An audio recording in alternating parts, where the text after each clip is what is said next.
আসসালামু আলাইকুম everyone. Welcome to my YouTube channel চাঁদপুরের কন্যা মায়াবতী।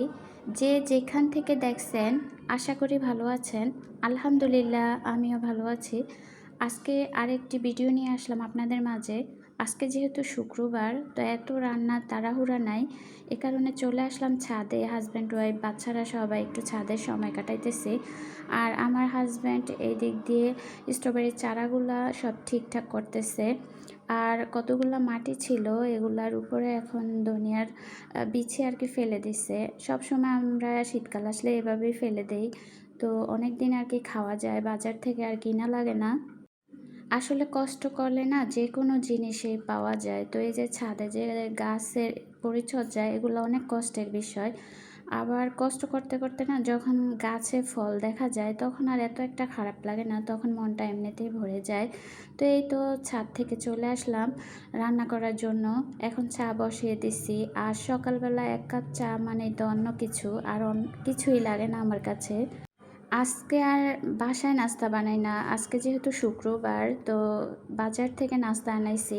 আসলে বাজারের পরোটা আমার বড় মেয়ে অনেক বেশি পছন্দ করে।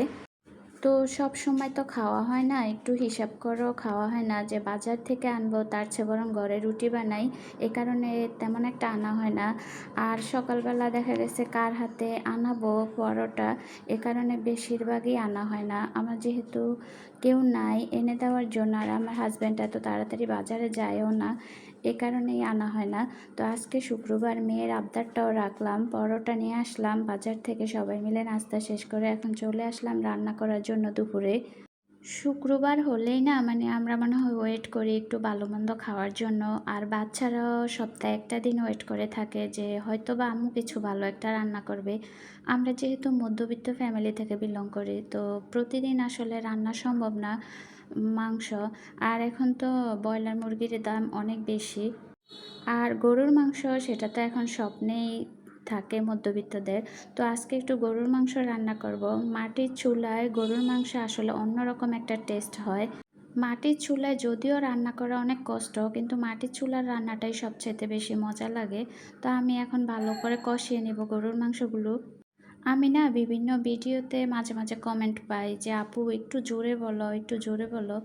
আসলে এটা হয়তো আমার আল্লাহ প্রদত্ত, আমি জোরে কথা বলতে পারি না। আমি সবসময় আস্তে কথা বলি। যারা আমাকে সবসময় দেখে জানে তারা বুঝতে পারে আমি জোরে কথা বলতেই পারি না।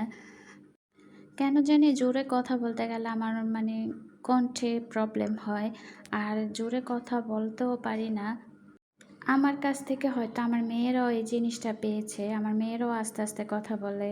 আর আমার ঘরে মানে মানুষ আছে কিনা নাই এগুলা বোঝাই মুশকিল। আমরা ৩ জন যখন ঘরে থাকি, আমার ২ মেয়ে আর আমি, তখন মনে হয় যে ঘরে কেউই নাই এরকমভাবে থাকি। মানে টোটালি কোনো শব্দ থাকে না। যদি আমার হাসব্যান্ড আসে তখন মেয়েরা একটু দুষ্টামি করে, না হয় এমনিতে করে না, চুপচাপই থাকে। তো এই তো আমি গরুর মাংস ভালো করে কষিয়ে তারপর আলু দিয়ে দিচ্ছি। গরুর মাংস যদি ভালো করে কষানো হয় তাহলে এটার টেস্ট অন্যরকম হয়। এই যে দেখেন আমার কষানোটা কিরম হয়েছে, একদম মানে তেল বের হয়ে আসছে এরকমভাবে আমি কষাইছি। তো এই যে কষানো শেষ, এখন আমি জল দিয়ে দিছি, একদম গরম পানি দিয়ে দিছি।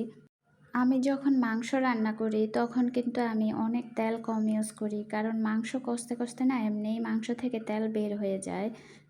গরুর মাংস একটু শক্ত হলে না আমি খেতে পারি না, আর আমার মেয়েরাও খেতে পারে না। এ কারণে আমার ভালো করে গরুর মাংস রান্না করতে হয়। আর একদম সফট হয় যখন, তখন আমি নামিয়ে নেই।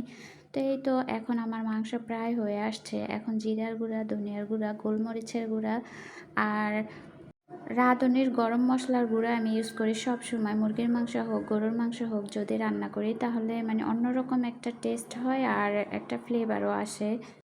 আমার হাজব্যান্ড আর আমার মেয়েরা সবসময় বলে যে আমার হাতের গরুর মাংস নাকি অনেক বেশি মজা হয়। তো এই তো এই যে দেখেন কালারটা দেখলে আসলে বোঝা যায় যে গরুর মাংসটা কতটা মজা হয়েছে।